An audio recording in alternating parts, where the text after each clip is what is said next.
with some advice on handling all this stuff. Leslie Jane Seymour, the editor-in-chief and friend of ours for More Magazine, and relationship expert and therapist, Tiffany Davis. Well, Henry. What'd I say? I think Tiff Davis Henry. I think she got married and is proud of it. Congratulations.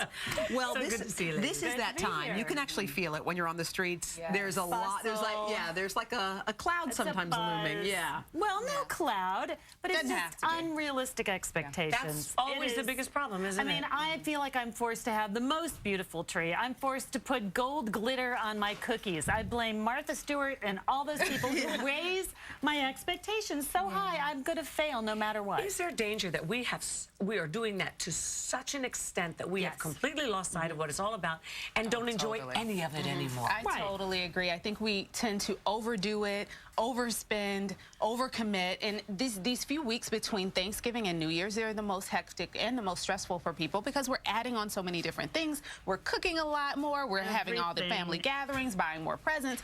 It's just really, really overwhelming, and we really overextend ourselves. Overspending thing is a The thing. overspending thing, you know, and you feel so compelled to overspend. That's the really bad part, is you feel like, I mean, it's all about how much of the gift I get for you. If it's, you know, too little, are you going to think I don't love you enough? If it's too extravagant, I love you too much. And It's really a mess. And I think knowing all of that, excuse me, but give us some things we can do about it. I mean, real strategic things so that we actually can enjoy this crazy time of year. Well, I think one of the great things that you can do is get back to giving really great things to people instead of giving the really, really expensive thing, which I always feel compelled to do. I mean, I have to say that at More this time, we did a really great gift guide, which was about 80% thought and 20% price. And the idea was yes, and really it's a December issue, really thinking about things that mean something to you. A pair of pajamas with, say, your nickname from when you were a child on it.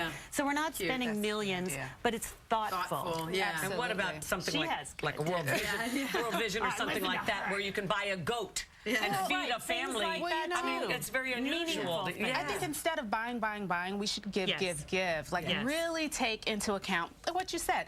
This is a holiday that we tend to think about presents and gifts and, you know, things under the tree and Santa, but really we have to remember the reason for the season, you know, and think about, you know, gathering up all those old toys and going to a children's hospital on Christmas Day. A lot of people have stress that is not related to all that stuff, but it's related to family gatherings because we all step in it, and you know, it's a tinderbox. Oh, come on, people's families are perfect. Exactly. But that's part of the problem too, is that we expect our family to behave perfectly. The friends come over. You don't? Even your pervert Uncle Frank?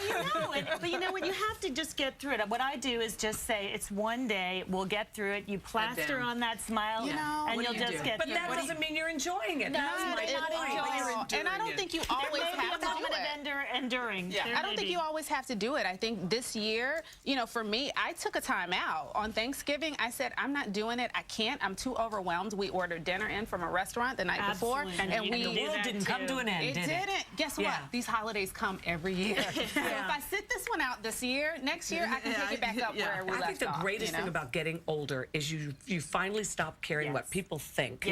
And you learn how to say the most important word. No! No, thank you. Bah humbug note. What's great is when people look at you like you have four heads when you say no, because they don't believe it. I know. Thanks, ladies. All right, thanks so much. We hope you do have a very, very